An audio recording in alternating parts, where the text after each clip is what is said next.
Assalomu alaykum, hurmatli YouTube'dan bizni kuzatib turgan aziz, qadrdon yurtdoshlar.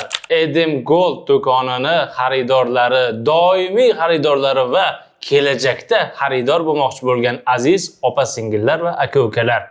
Salomat opa bilan bugun biz yana sizlar bilan efirdamiz. Sizlarga yana brilliantlar haqida qiziqarli va qimmatli ma'lumotlar beramiz. To'g'rimi Salomat opa? Albatta. Assalomu alaykum. Edim Gold kuzatuvchilari. Sizlarga qimmatli maslahatlarimizni qo'limizdan kelganicha berib boramiz, xudo xolasa inshaalloh. Ana shunday. Sizlarga bugungi manzilimizni yana bir bor eslatib o'taman. Biz har doimgidek Toshkent shahrida, Chorsudamiz. Gold Center'da Edim Gold do'konida, 29-do'kon, 2-qavatda. Bemalol kelaverasizlar. Salomat opa, endi bugun aziz kuzatuvchilarga, mana shu brilliant sohasiga qiziquvchilarga, umuman barchaga nima ma'lumotlar bermoqchisiz?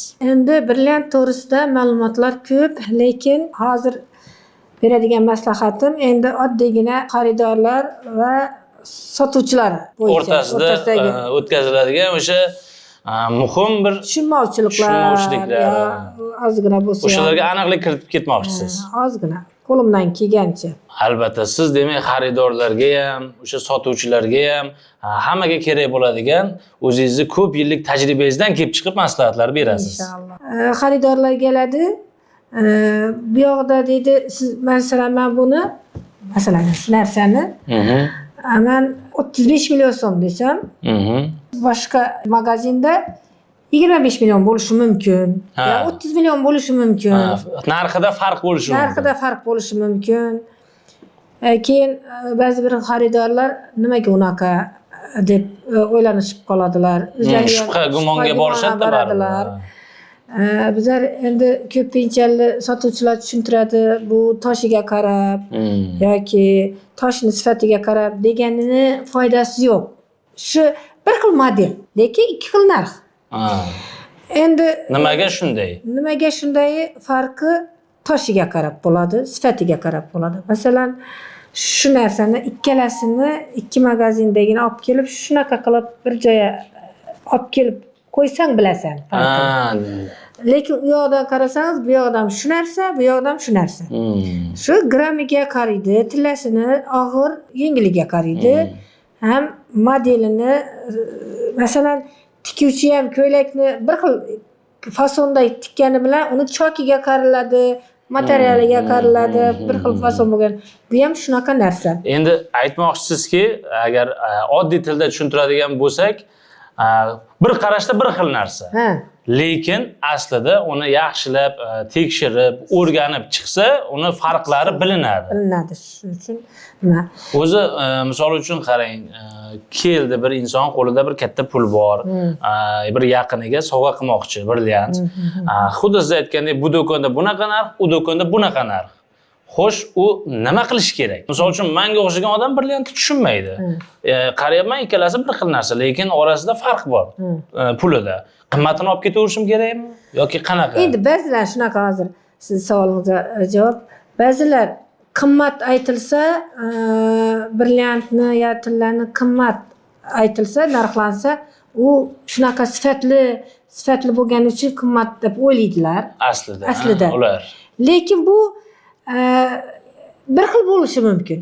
Masalan, bir zavoddan kelgan bo'lishi mumkin, bir xil bo'lishi mumkin, lekin bu farqi nafsda bo'ladi. Bir xil narsa, lekin bir magazinda 30 million so'm, bir magazinda 40 million so'm. Mana masalan shu narsa, любой nimaga olib borsangiz ham, ekspert shunaqa o'zini tekshiradigan mutaxassisni olib borgan taqdirda ham ikkalasi bir xil narsa. Yaqindan ko'rsatsangiz, ikkalasi bir xil narsa, grami ham, toshning sifati ham, izdeliyasi ham bir xil zavodda chiqqan. Lekin bu yerda o'z nafs o'ynaydi. Masalan, klientga qarab muomala qilinadi. Masalan, shu narsani menda 30 million bo'lsa, boshqa joyda 40-45 million so'm. Keyin o'ylashadi, bu yaxshi narsa, qimmat bo'ladi deganlar ham bor. Xaridorlari o'zi buni psixologiyasiga bog'liqda, birovlar miyasiga singib qolgan. Qimmat narsa zo'r bo'ladi deb o'ylaydiganlar bo'ladi. Lekin bir xil narsa bo'ladi. Endi qarang, o'sha qanday farqlashi mumkin? Kimgadir murojaat qilsa bo'ladimi yo bir ekspertlar bormi? Misol uchun birdan tushunmaydiganlar uchun, lekin olmoqchi bo'lganlarda o'sha farqini tushuntirib beradigan bir odamlar bormi? Bor. Siz savolingizga javob asosan sotuvchini insoflisini topish kerak. Birinchi o'rinda. Birinchi o'rinda. Ishonchlisini. Chunki har olganda borib ekspert mutaxassisga borib ovoragarchilik qilib yurmaysan. Agar birinchi marta olishi bo'lsa yoki notanish odamdan olishi bo'ladigan bo'lsa, aynan shu o'zini mutaxassisga olib borib tekshirtirish kerak. Masalan, shu narsa ikkisi ikki xil narsa. Lekin buni sizni magaziningizda ko'rsalar, buni men magazinimda ko'rsalar, buni ikki dunyodan ajrata olmaydilar. Bu Behruzbek magazinida 45 million, Salomat opam magazinida 25 million deyishi mumkin, lekin buni ko'rganda bu nimasida emas. Gramida ham nimasida. Demak, siz aytmoqchisiz, qo'shida sifatida mana. Solishtirib ko'rish kerak, erinmasdan. Erinmasdan solishtirish kerak. Ham unda hamma magazinchi, masalan, men bir uzugimni berib yuboribman-ku, baribir solishtirib keldim. To'g'ri. Aylanish kerak, o'zingiz ham ko'rish kerak. Sinchkovlik bilan baribir erinmaslik kerak. Erinmas, chunki bir kun vaqtingiz ketsin, yarim soat vaqtingiz ketsin, boring 2 kun vaqtingiz, 3 kun vaqtingiz ketsin. Chunki bu 40 million, 50 million, 70 million so'mni bir kunda topmaysizlar. Yoki oldingi aytganimdek, yo bozordan kartoshka olayotganingiz yo'q, yoki bo'lmasa bir shirin chiqmadi deb qo'ya qolsa, zararli yeb tashlaymizlar. Bu narsa to'g'risi 40-50 million so'mni o'zidan o'zi topilmaydi. Shuning uchun bir kun, 2 kun vaqtingiz ketsin, taqqoslab, solishtirib, kerak bo'lsa 4 ta 5 ta bozorni ko'rib ham olganam. Hali ku magazin emas. To'g'risi, men maslahatim shu. To'g'ri. Shunaqa. Demak, siz aytgan boyagi ko'rib beradigan ekspertlar ham mana shu yerda o'zida bor. Har bitta o'sha do'konlarning yonida bo'ladi shunaqa odamlar. Bo'ladi. Shu erinmasdan shuncha 50 million so'm olgan odam bir 50 ming so'mni yo'q qiladilar, tekshirtiradilar, ko'rsatadilar. Bizda ham apparatlarimiz bor. O'zlarimizda ham tekshirib beramiz. Lekin ishonchli shu o'zlarini agar bizlarga ham ishonmaydigan bo'lsalar, mutaxassisga tekshirtirsin. Lekin ishonchli odamdan olsa, men tekshirtirib ham o'tirmaydilar.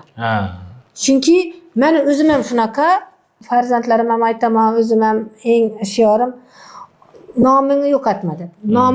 Nomimizni Allohga shukr, hozir shuncha yildan beri nomimizdan hali bir yomon gap eshitmayapmiz. Yana gapingizga isbot qilib ketaman. Bundan oldingi chiqqan videolarimizni ham agar kommentariyalarga kirib ko'rishsa, hech qanaqa bir negativ, yomon so'zlar yo'q. Faqatgina respublikamizning barcha viloyatlari, barcha chekkalardan yozishyapti. Haqiqatan Salomat opadan olganmiz. Rahmat, hammasi zo'r deb faqat tashakkur nomalar bildirishyapti. To'g'ri. Chunki savdogarlikning o'zini bir ilmi bo'ladi, o'zini bir qonun qoidasi bo'ladi savdoni. Lekin tillarni undan ham jiddiy qarash kerak buni nimasiga. Chunki halol bo'lmasang bo'lmaydi bunda. Foyda qoldirib sotasan, pulni shaqirlatib solaysan, lekin uni barakasi bo'lmasa, buyurmasa foydasi yo'q. Shuning uchun bir so'm bo'lsin, barakasi bo'lsin. Shu gohida bizlar foyda qo'ymayman sotaveramiz. Gohida yaxshilar, Allohga shukr, foydasini ham qoldirib sotamiz. Shuning uchun gap foydada emas, gap puldan emas, odamlar ishonchini oqlashda. Eng muhimi. Agar odamlarda ishonchi bo'lsa, misol uchun bitta uzukdan 100 so'm emas, 10 so'mdan toping, lekin ko'proq odamdan toping. Shuda. Bittasini sotamiz ekan, uni sotamiz. Baribir 100 so'm qoladi baribir. Shunday.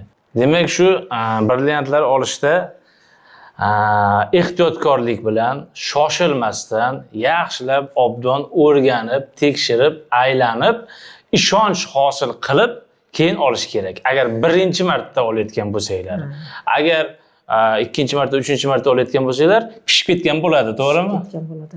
Lekin yana bir masalan, ba'zi bir endi men hamma nomidan gapirishga haqqim yo'q, lekin ba'zi bir endi bizlar ham hayotda yuribmiz, gapga boramiz, to'yga boramiz, hashama boramiz, birovlar ishonib qoladi birovdan. Masalan, bir narsani arzon beradi, keyin o'sha qimmat olib yurib boshqa joydan so'ramaydi, qarasang, masalan, birovlar qulog'ida ko'rasan, men shuni ichingda yurgandan keyin qanchaga olding desa, masalan, men sotib turgan narsami 2 hisob puli bo'ladi. Ha deb qo'yaman, chunki o'sha odam ichidasana shuncha pulni, odamni ko'zini o'yib. Shuning uchun ishonib olib yurgan odamingizdan oldingizmi? Masalan, mendan shu narsani oldingizmi? Men ham aytaman, ertaga men nimaga beraman? Даже o'g'limni, qizim ham bozorlarga o'rganaman, borib o'rganib chiqinglar, qancha. Chunki ertaga uyalib qolmayin. Ertaga boshqa joydan so'raganda ham narx-navo aytganimdan men uyalib qolmayin. Ertaga boshqa joyda solishtirgan vaqtimda, "Ey Salomat opa, men ko'zim o'yib qimmat berib yoribdi" degan gap bo'lmasin. Demanda, norozi bo'lmasinlar, deman, "Ko'r, men biz qimmat sotib turibmizmi? Bozorni o'rganinglar" deman. Endi yana bitta bizni xalqimizni, yurtdoshlarimizni rosa doim qiziqtiradigan savol, Edim Goldda chegirmalar bo'lyaptimi? Yangiliklar bo'lyaptimi?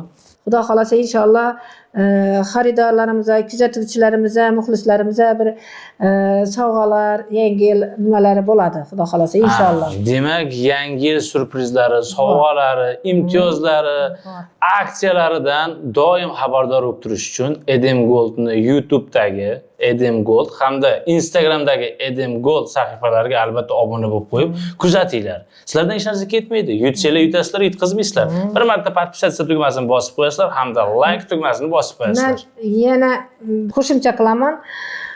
Dubayga 2 kishilik chipta ham men vaqt beraman. O'zim. Meni nomimdan. Demak, yangi yil sovg'asi. Yangi yil sovg'asi. Qaranglar. Qishda, sovuqda, yurmaysizlarda, maza qilib issiqda Dubayda dam olib kelasizlar yangi yilda. Xudo xolasa. Baraka toping, salomat opa, sog' bo'ling. Xudo xolasa. Kelasi efirlarda yana yangi ma'lumotlar va yana yangi suhbatlar, sizlarga kerakli, qiziqarli bo'lgan gaplar bilan ko'rishamiz, to'g'rimi? Inshaalloh, xudo xolasa. Sog' bo'linglar. Sog' bo'linglar, kutib qolamiz.